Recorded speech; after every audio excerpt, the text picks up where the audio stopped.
भाई से बोलत बानी बुरा समाचार बा, बुरा समाचार बा। दादी से बताए दीहा मंगरुआ बीमार बा, दादी से बताए दीहा मंगरुआ बीमार बा।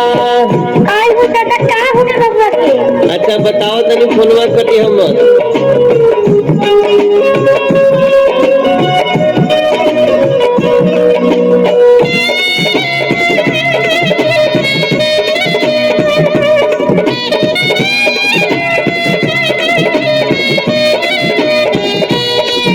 अरे लुगा बाटे गइल रहले गोरे गाँव ईस्ट में, खोजी खोजी बाटत रहले लम्बा चौड़ा लिस्ट में।